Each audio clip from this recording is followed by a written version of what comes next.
Ons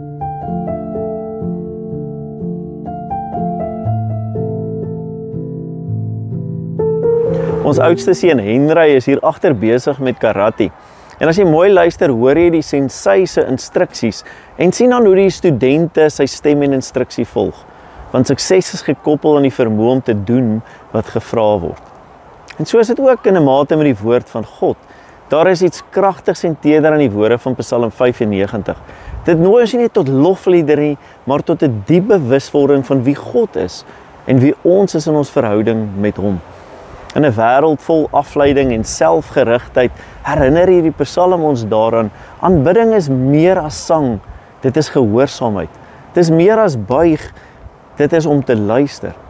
Kom ons ontdek saam wat dit beteken om werklik te leef as God se kudde, as God se gemeente, as sy liggaam en as sy netwerk, geliefd, versorg en geroep om te volg. Psalm 95 vers 6 tot 7 sê, kom, ons val in eerbetoon voor hom neer, kom ons buig, kom ons kniel voor die Here ons Skepper, hy is ons God en ons is sy volk, sy kudde, sy skape en sy hand versorg ons. Psalm 95 begin met lofgesange, maar dit eindig met 'n waarskuwing, dat aanbidding leeg raak wanneer dit nie gepaard gaan met gehoorsaamheid nie. Dit herinner ons daaraan dat God nie net ons liedere soek nie, maar ons lewens wat luister na sy stem en hom volg in elke aspek van elke dag.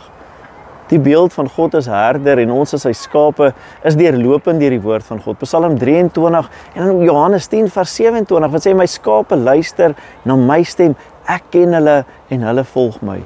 Maar dit is juis waar die uitdaging lê, om sy stem te ken tussen al die geraas van die wêreld en dan te luister met oorgawe. C.S. Lewis het eens gesê, obedience is the key to all doors. We might think that God wanted simply obedience to a set of rules, whereas he really wants people of a particular sort.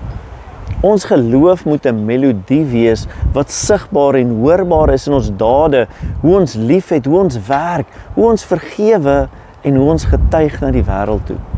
God nooi jou vandag uit. Kom kniel, kom luister, kom leef, want jy is deel van sy kudde. Hy het jou uniek gemaak en aan jou sy gees gegee.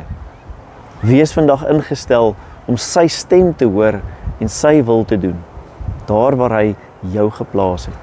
Here, U is my skepper en my herder. Leer my om stil te word en U stem te hoor.